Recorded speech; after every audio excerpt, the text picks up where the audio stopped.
Vamos a compartir una historia poco leída, yo creo, de las que encontramos en la Biblia, pero a mí me parece una historia maravillosa. Yo os voy a confesar, por cierto, hoy hace 4 años que estoy aquí de pastor. Os voy a confesar, una pequeña muletilla. Os voy a confesar que esta historia, el día que la redescubrí, la había leído como todos, quizás 10 o 12 veces, cambió mi manera de entenderla. Y hizo algo así, y ya nunca más he vuelto a leer esta historia como la había leído antes. Para mí tiene un significado nuevo y mucho más rico. Y ahora diréis, ¿de qué va a hablar el pastor? Espero que estéis intrigados. No sé si habéis visto, en el último tiempo ha sido notoria la huelga de guionistas de Hollywood.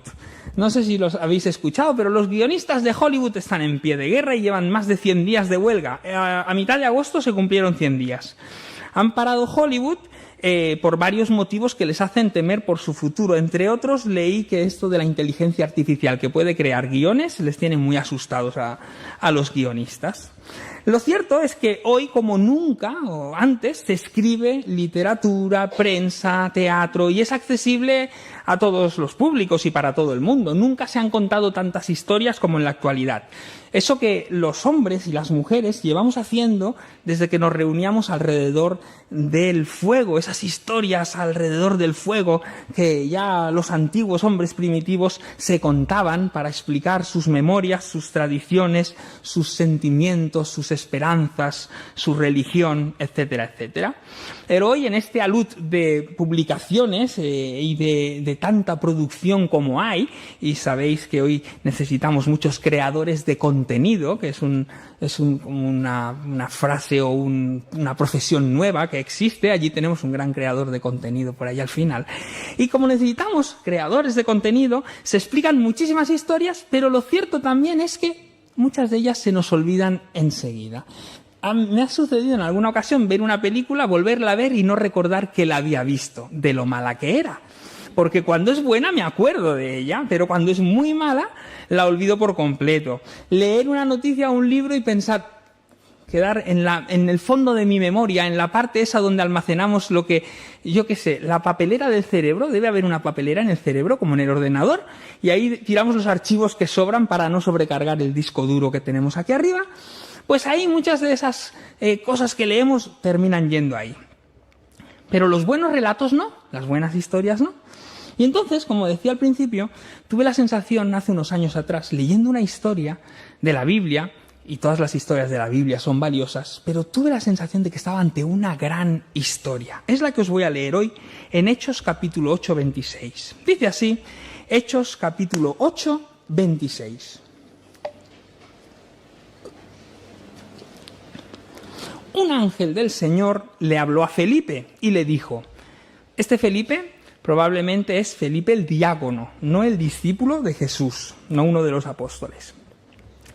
Ponte en camino y ve hacia el sur por la ruta del desierto que desciende de Jerusalén a Gaza. Felipe así lo hizo, y sucedió que en el camino se encontró con un etíope eunuco. Era funcionario de Candace, reina de los etíopes, y estaba encargado de todos sus tesoros.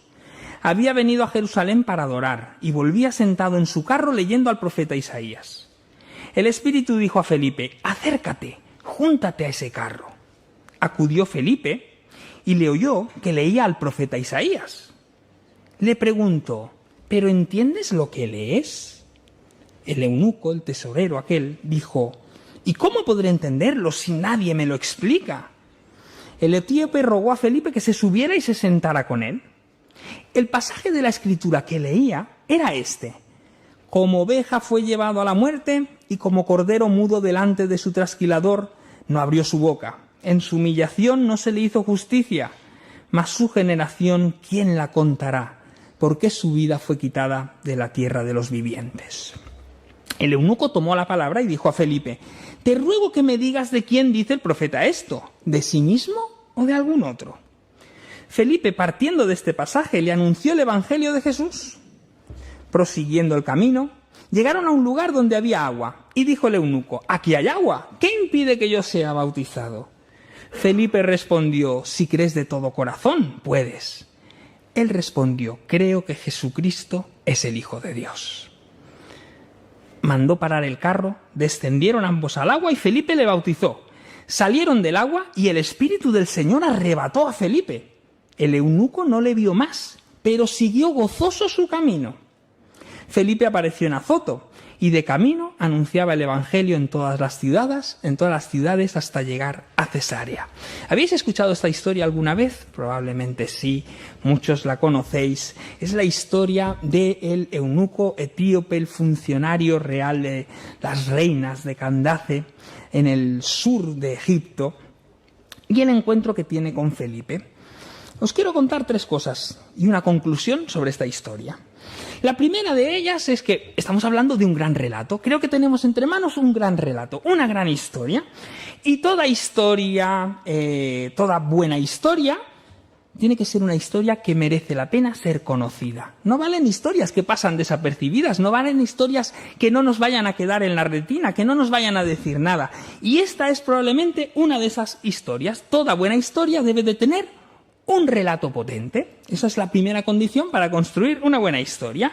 Lucas debió de pensar que este acontecimiento era tan importante que merecía la pena ponerlo en el libro que escribía, en su segundo tratado, porque Lucas escribió el Evangelio y luego escribió el libro de los Hechos. El propósito fundamental del libro de los Hechos es uno: claro, diáfano, transparente.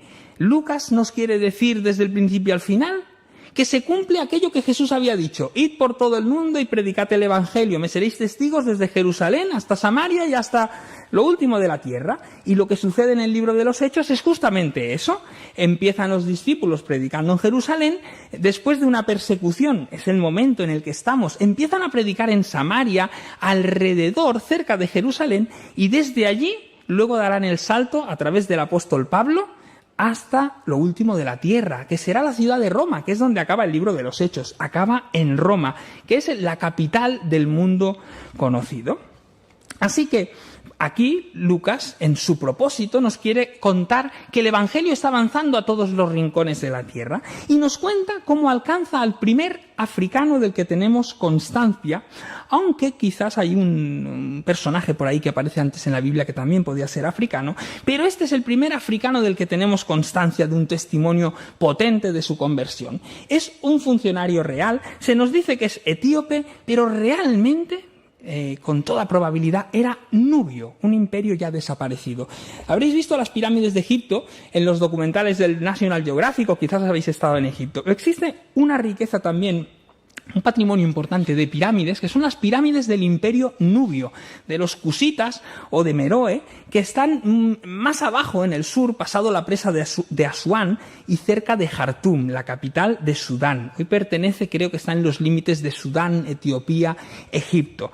Esa parte del mundo, mucho más abajo del Cairo o del delta del Nilo o de Alejandría, pero en esa parte también hay pirámides y hubo un imperio poderoso de egipcios, porque al final fueron parte de Egipto durante algún tiempo, pero que eran negroides, de piel, de rasgos, y eran el imperio, este imperio cusita o nubio, que se le ha llamado de diversas formas. Y aquí este funcionario es de esa zona, un funcionario de las reinas.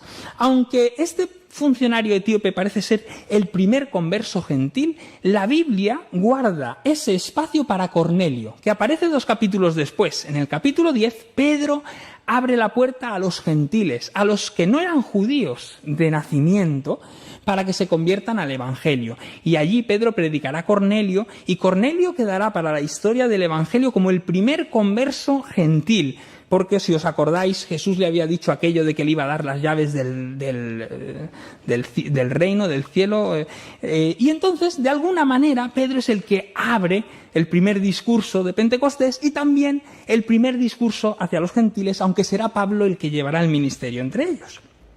Pero 2 capítulos antes se convierte un señor que parece que también era un gentil, que era un etíope, que no era judío. El contexto de la predicación, de esta predicación y de este pasaje, es esa persecución. Cuando los judíos apedrean a Esteban lo apresan y lo apedrean, y se nos dice allí que Saulo, era todavía joven y estaba mirando ese momento. Cuando sucede esto, se inicia una gran persecución. Los cristianos, que son judíos en aquel momento, no hay cristianos paganos, gentiles, los cristianos judíos huyen a otros sitios y empiezan a anunciar el Evangelio. En lugar de callarse, empiezan a anunciar el Evangelio. Dice Hechos 8:4, justo antes de lo que empezábamos a leer: quienes fueron dispersados iban por todas partes anunciando el Evangelio. Además, en esta gran historia se nos muestra todo el poder de Dios para que el Evangelio vaya hacia adelante. Un ángel le habla a Felipe, verso 26. El Espíritu le habla a Felipe y le dice que se acerque al carruaje, verso 29. El eunuco cree y confiesa: Jesucristo es el Hijo de Dios, esa confesión importantísima, verso 37. Y el Espíritu arrebata a Felipe, como de un momento, lo quita de allí, y dice que el eunuco ya no lo vio nunca más, después del bautismo, y desaparece, también de forma sorprendente, verso 39. Y además el poder del Evangelio, en este relato lo vemos en algo también importantísimo: el poder del Evangelio para alcanzar a todas las personas, aquello que empezaban a anunciar los primeros discípulos, alcanzar a personas de toda raza, más allá de los judíos. También llegarán los griegos, llegarán los romanos, llegarán los egipcios, llegarán los etíopes, y personas de toda condición: centuriones, carceleros, eunucos, paganos, etcétera, etcétera. De alguna manera parece que se cumplen en esta historia las palabras del profeta Isaías, cuando dijo: a los eunucos que guarden mis días de reposo y escojan lo que yo quiero y abracen mi pacto, yo les daré lugar en mi casa y dentro de mis muros, y nombre mejor que el de hijos e hijas, nombre perpetuo les daré, que nunca perecerá. Y estas palabras, que a nosotros nos pueden sonar a chino ahora mismo, y decir, bueno, pues no parece interesante, son interesantísimas, porque en la ley estaban los eunucos expulsados de la congregación, no podían ser parte de la congregación de Dios. Dice Deuteronomio 23, no entrará en la congregación del Señor quien tenga magullados los testículos o amputado el miembro viril. ¿Por qué? Porque muchos pueblos paganos llevaban adelante o a cabo estas prácticas, y Dios no quería que eso sucediera en medio de su pueblo. Pero el profeta Isaías ve que en los tiempos mesiánicos, incluso esos eunucos expulsados de la comunidad iban a tener espacio cuando Dios abriera las puertas para todos los pueblos, para todas las naciones, y iban a poder participar de la esperanza de Dios. Algo precioso sin duda. Y dice, les daré un nombre perpetuo. Los eunucos no tenían un nombre perpetuo, porque no tenían descendencia, por lo tanto eran pronto olvidados. En las culturas antiguas eso era importantísimo. Pero aquí Dios dice, incluso a ellos les voy a hacer un nombre perpetuo, mucho mejor que el de hijos e hijas. ¿Qué nos está contando esa historia? Que el poder de Dios transforma las vidas, que el poder de Dios transforma cualquier situación, que el poder de Dios es capaz de darle la vuelta a aquello que nosotros somos incapaces de reconocer y de pensar. Que es una historia que merece ser contada y que cada historia es importante. La historia de este hombre es tan importante que Lucas decidió ponerla en sus 28 capítulos. Bueno, cuando Lucas lo escribió no eran 28 capítulos porque eso es algo de la Edad Media, pero Lucas decidió poner en el texto esta historia porque le pareció sumamente relevante. Cualquiera de los que se bautiza hoy, de las personas que han venido aquí delante y de los que veremos esta tarde, tiene su historia. Una historia poderosa que merece la pena ser contada. Una historia distinta, una historia única. Cualquiera de los que estamos aquí tenemos nuestra propia historia de cómo abrazamos la fe, de cómo Dios llegó a nuestros corazones, de cómo Él nos conquistó. Y esas historias, aparentemente, y si miramos solo por encima, parecerán todas más o menos iguales. Gente creyente que viene a la iglesia un domingo en vez de ir a otro sitio. Pero cuando rascamos un poco, lo que descubrimos son historias del poder de Dios que transforma las vidas. Probablemente uno llegó aquí porque estaba enfermo y vino buscando sanidad, y Dios hizo el milagro de transformar su alma. Por otro quizás llegó después de viajes y de buscar y de peregrinajes por muchas religiones y terminó aquí. No lo sé, pero cada historia cuenta. Y Lucas, lo primer elemento que tiene aquí es una historia que merece la pena ser contada. La historia del poder de Dios que transforma las vidas. ¿Qué tenemos en segundo lugar? ¿Estáis bien hasta aquí, no? ¿Sí? Os veo cara de sobrecogidos. En el tercer punto es donde nos sobrecogemos más. Segunda idea. Una buena historia, un buen relato necesita un viaje épico, un buen libro, una buena película, una buena serie. Necesita de un viaje épico, que haya un buen viaje por medio. No sé si habéis visto Australia, la película de Nicole Kidman y Hugh Jackman, ya tiene unos años, pero una mujer viuda, joven, debe llevar los rebaños de ganado desde la profunda Australia hasta las costas del país para poder venderlos. No sé si es finales del siglo XIX, principios del siglo XX. Y allí se produce un viaje y una historia de todo, de amor, de luchas, de aventuras, de dificultades. Un viaje épico que no deja indiferente a nadie. El viaje es parte de la misma historia. No es algo adyacente, no es algo que sea superfluo, que no podamos tener en cuenta. El viaje forma a aquellos que participan en él. Nosotros, que estamos en el viaje de la vida, sabemos que el viaje nos construye y somos lo que somos por el viaje que hacemos. Así que toda buena historia tiene un gran viaje. Y aquí nos encontramos con un viaje extraordinario. Nosotros leemos el texto he tardado 2 minutos, como mucho, de reloj para leerlo.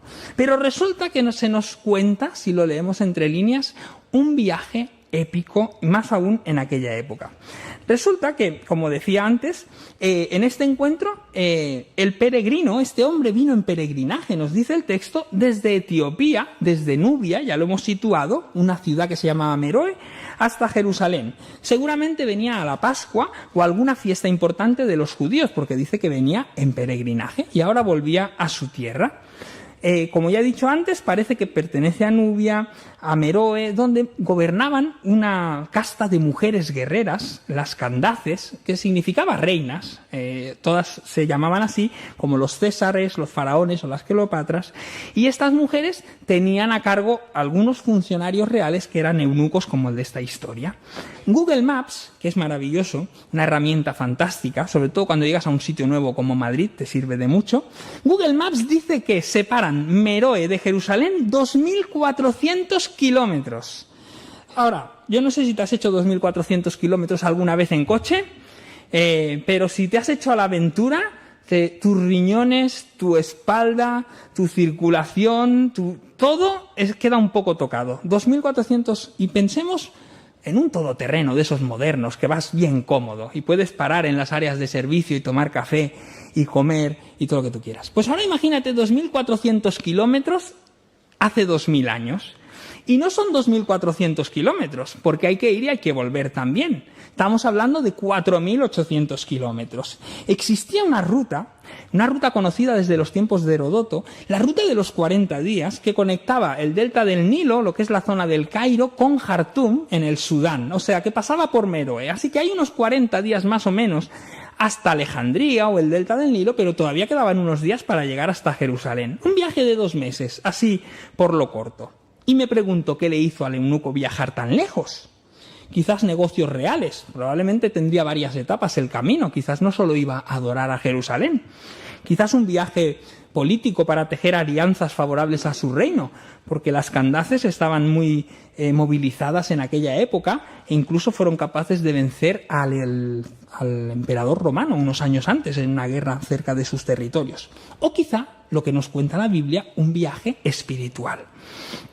Algunos autores sostienen que quizás este hombre era judío porque leía la Escritura, pero no tiene pinta. Lo que tiene pinta es que era o un prosélito o un temeroso de Dios. Los prosélitos eran no judíos que habían abrazado la fe judía, y los temerosos de Dios, como Cornelio, que aparece en el capítulo 10, eran piadosos que simpatizaban con el judaísmo aunque no se habían hecho judíos. Pero ambos tenían una sensibilidad por la fe.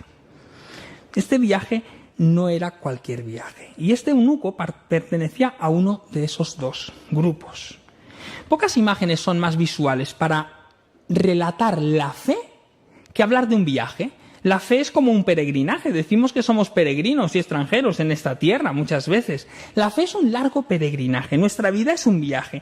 Y el viaje de cada uno de nosotros es también un viaje épico, porque Dios nos acerca a Él a través de muchas formas, de muchos caminos, de muchos viajes. He conocido a personas que tenían una iglesia enfrente de casa y se convirtieron a miles de kilómetros de su casa.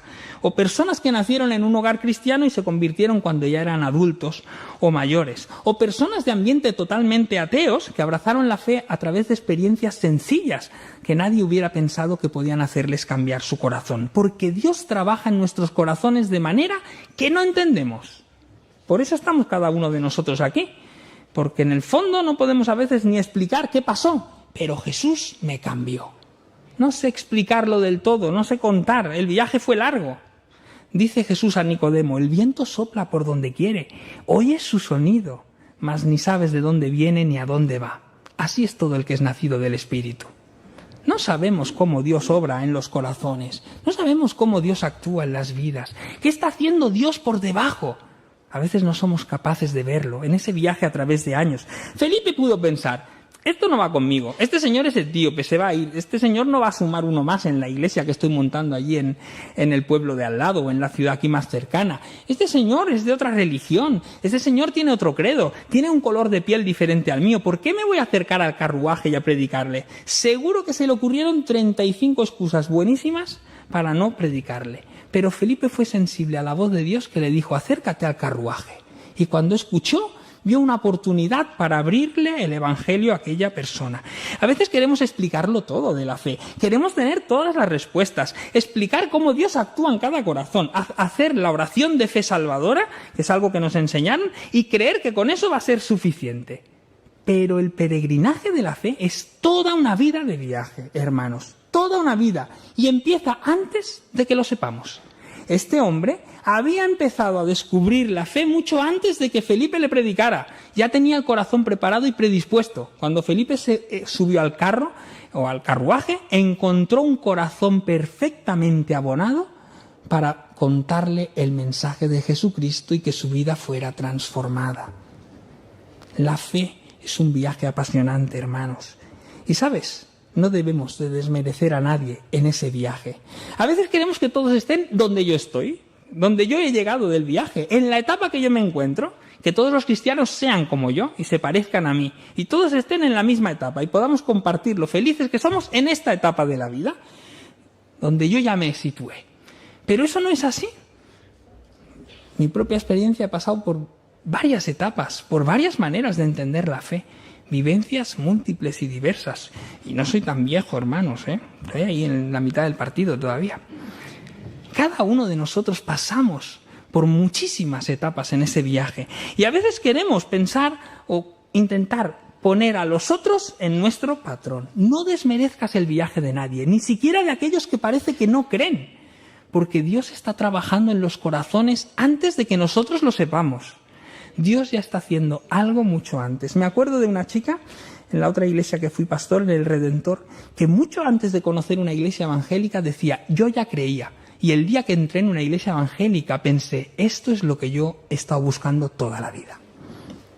No desmerezcas el viaje. ¿Quién soy yo para limitar lo que Dios puede hacer? Tercera idea que comparto con vosotros.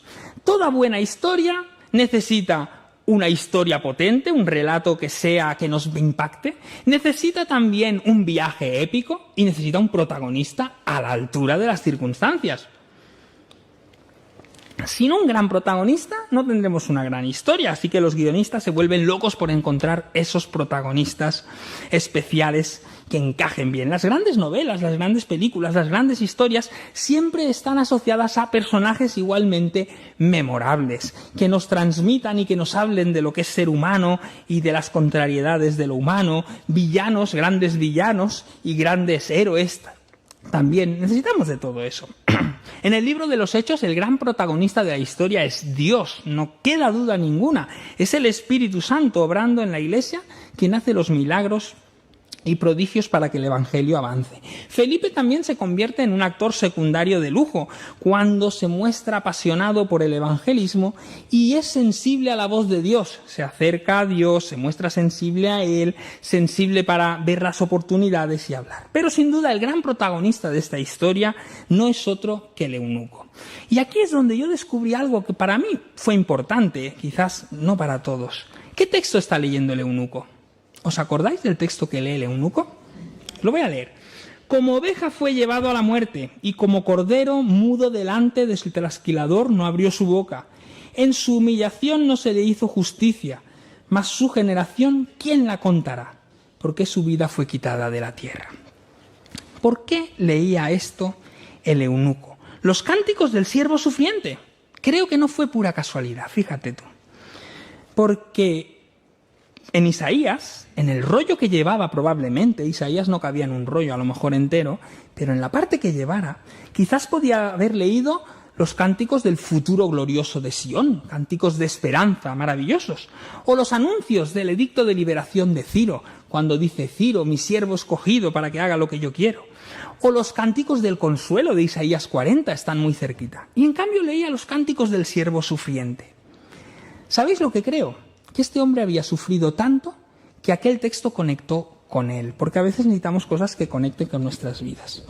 La India, os voy a contar una historia también de sufrimiento y dolor. La India es el país más poblado del mundo ahora mismo, ya con más de 1.400 millones de habitantes, 22 idiomas oficiales, 450 lenguas reconocidas, 700 grupos étnicos, 1.200 millones de personas que se reconocen como hinduistas. Hay cristianos, budistas también, pero mayormente hinduistas. Pero estos hinduistas tienen muchas corrientes diferentes, igual que nosotros los cristianos tenemos católicos, protestantes, ortodoxos, etcétera, etcétera. Una complejidad inmensa, tanto que se le llama muchas veces el subcontinente indio.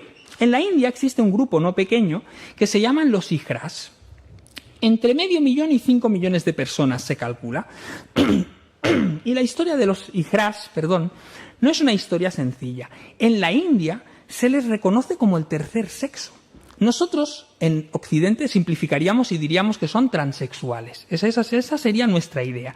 Pero no es tan sencillo allí, porque está asociado esa idea de que ellos son el tercer sexo a una leyenda antigua, a las leyendas de sus escritos religiosos, donde se identifica a algunas divinidades con un sexo, pero a otras con un sexo confuso. Y entonces, en base a esos textos, ellos creen que hay unas personas, los hijras, que no tienen sexo. ¿Qué sucede con ellos? Toda la vida han sido respetados y convivieron durante siglos en la India con ciertas supersticiones, porque tenían algo entre divino y humano, algo extraño.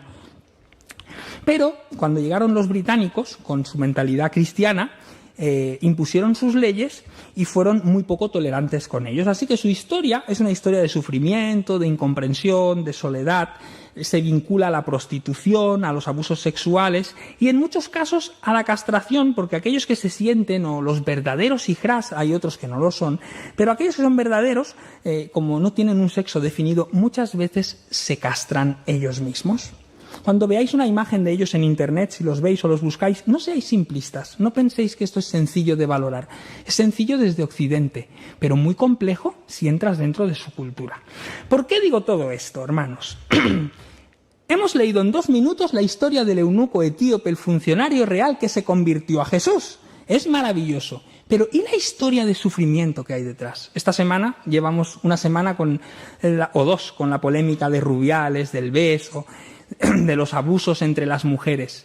Millones de hombres y de mujeres fueron castrados a lo largo de la historia, hasta principios del siglo XX, en un abuso también sexual sin precedentes. Millones, no miles, millones en todo el mundo. Eran castrados desde el Neolítico. Suena fuerte. Yo así como que me arrugo un poco en este momento cuando empiezas a hablar de esto. Los eunucos empiezan o aparecen en el Neolítico. El hombre sedentario, cuando se da cuenta que al castrar a los animales controla su agresividad, aplica eso a las personas para controlarlos y para evitar mezclas de sangre no deseadas. Los eunucos eran castrados o voluntariamente porque eso generaba una riqueza al eunuco, o por petición de otro, los padres o los dueños. Muchas veces los padres vendían a los hijos porque no tenían recursos y le intentaban procurar una vida mejor. Y el que tenía 10 hijos decía, pues si vendo 2, a mí no me afecta y a ellos les intento garantizar una vida mejor. Muchos morían en el proceso. Por eso el texto aquel del Deuteronomio habla de que los que tienen los testículos magullados, porque pensar que se los reventaban a pedradas no es mentira, o se los cortaban. Entonces muchos morían desangrados. Especialmente eran muy valorados para cuidar los harenes de mujeres, eso es lo que más nos ha llegado, y llevar responsabilidades importantes. Los mejor posicionados eran los amputados totales, a los que les quitaban los testículos y el pene. A que os quedáis un poco así, arrugados. ¿Es que sí? Y estos no sobrevivían casi nunca, porque había que ser muy buen cirujano para, en el momento en que cortaban todo aquello, encontrar las vías biliares, colocar un canutillo de plata allí para que pudieran orinar. Si no, se morían de una infección de orina, porque aquello se cerraba. ¿Sabéis que a veces cuando cortan una vena se cierra de la misma, se contrae? O sea, estamos hablando de una historia de mucho dolor. Nosotros hemos leído la historia del eunuco etíope que se convirtió. ¡Qué feliz el eunuco etíope! Pero es que es una historia de sufrimiento y de dolor. ¿Cómo llegó aquel hombre a aquella situación? Y el día que encontró a Jesús, estaba leyendo que hubo un hombre que fue llevado como un cordero al matadero, como la oveja a la muerte, que delante del trasquilador no pudo abrir su boca, que no pudo decir nada, y probablemente él, delante de los que le hacían a esa operación, no pudo decir nada, lo llevaron como una oveja hacia la muerte, y así se sintió él. Y cuando leyó ese texto, el eunuco dijo: ¡wow! Este ha sufrido como yo. ¿Qué dice el libro de Hebreos? No tenemos un sumo sacerdote que no pueda compadecerse de nosotros, sino uno que fue tentado en todo como nosotros, pero sin pecado. Uno que entiende cómo somos, uno que entiende cómo nos sentimos.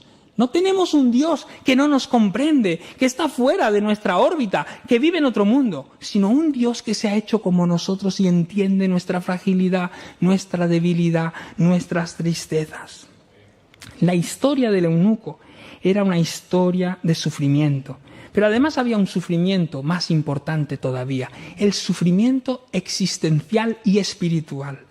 En el antiguo Egipto, y él provenía de esa zona, creían en la vida después de la muerte, pero una cosa muy importante para esa vida después de la muerte era también la procreación. Una parte de trascender a la eternidad era tener descendientes. Por eso los estériles o los eunucos estaban maldecidos, apartados de las congregaciones y de la religión, porque no podían tener el favor divino de ninguna manera, porque no podían procrear. Imaginaros, era un desastre. Nadie los recordaría. No tenían quien pensara en ellos. No había eternidad para ellos.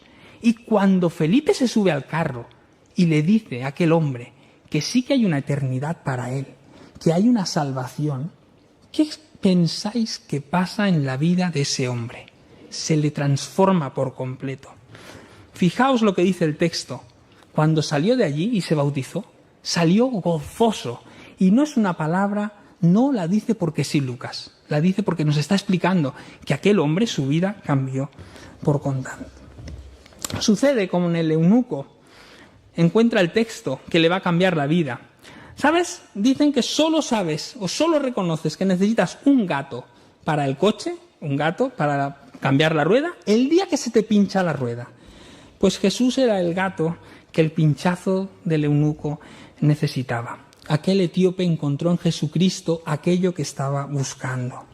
Y también para nosotros es importantísimo rescatar y recuperar la importancia de nuestros encuentros personales, de nuestra experiencia personal con Jesús. Podemos hablar en un despacho de Dios en un lenguaje metafísico, filosófico, más de un despacho de universidad o de seminario, pero otra cosa es de hablar de Dios en mi experiencia personal. Dios me salvó, Dios transformó mi vida. Yo antes era así, pero ahora soy así. Dios ha hecho algo en mi vida y en mi corazón. Y eso es lo mejor que podemos decir y testimoniar de Dios. Termino mi reflexión. Toda buena historia necesita un desenlace a la altura. Hay que terminar bien las historias. Y yo me lo digo por los sermones también. A veces la conclusión es lo que más me cuesta. Hay que terminar bien las historias. Después de aquella conversación con Felipe, el funcionario real dice: aquí hay agua, ¿qué impide que yo sea bautizado? Y Felipe le dice: si crees, puedes. Así que en aquel mismo instante, Felipe lo bautiza. Hoy hacemos discipulados y ponemos un proceso un poquito más largo. Pero en aquel momento, Felipe bautiza al etíope. Felipe desaparece de forma milagrosa. Y hay un comentarista que se llama Ricciotti que dice que lo sorprendente no es que Felipe desaparezca, es que el eunuco sigue gozoso su camino sin echarlo de menos. No piensa ni en qué se ha ido, porque aquel hombre, su vida ha sido transformada. Lucas introduce la confesión del eunuco. Felipe le dice, si crees de todo corazón, bien puedes. Y él responde, creo que Jesucristo es el Hijo de Dios. Mira, para creer solo hace falta una cosa muy sencilla, creer que Jesucristo es el Hijo de Dios, el Salvador del mundo. A veces complicamos la fe, a veces queremos pedir muchísimas cosas, a veces queremos reliarla, pero la fe es sencilla. La fe consiste en creer que Jesucristo puede salvar nuestras vidas, abrazarlo y reconocerlo como nuestro Señor. Es lo que hoy esperamos de los creyentes que se bautizan. Claro que luego viene una vida nueva y diferente, que luego viene también el empezar a construir el edificio de una vida cristiana, de una vida creyente, pero lo sencillo es esa sencillez de la primera confesión. Y la fe produce alegría, hermanos. De verdad que sufro mucho cuando veo cristianos siempre enfadados, siempre tristes. Yo sé que hay problemas en la vida que generan tristeza, eso es inevitable. Pero a veces hay cristianos que están enfadados todo el día. No lo entiendo, porque aquí dice que este hombre se fue gozoso para su casa, siguió su camino gozoso. Recordaba o me venía a la memoria las palabras de Juan en Apocalipsis, Él enjugará toda lágrima de ellos. Y este hombre vio sus lágrimas enjugadas. La historia, y termino, nos habla de varias cosas. La historia nos habla del mensaje poderoso de la buena noticia de Dios que alcanza a quien menos te lo esperas. Centuriones romanos, prostitutas judías, cobradores de impuestos, funcionarios egipcios que eran eunucos y que encontraron a Jesús como su Salvador. No le pongamos límites nosotros al poder de Dios, no le pongamos puertas al campo. Dios hace lo que quiere en los corazones y no sabemos cómo lo hace. A veces hay cantidad de viajeros inmersos en sus viajes espirituales. A veces son caminos que duran años, caminos difíciles, donde hay que superar muchos prejuicios, barreras, obstáculos.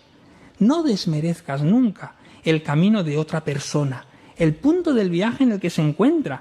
Cada uno está en su particular viaje hacia Jesús. Sé de ayuda en lo que puedas, porque no sabes en qué punto está y a dónde llegará. Hay una carencia de personas sensibles como Felipe, que es capaz de obedecer al ángel y al Espíritu Santo, acercarse y ver la oportunidad para hablarle a aquel Señor.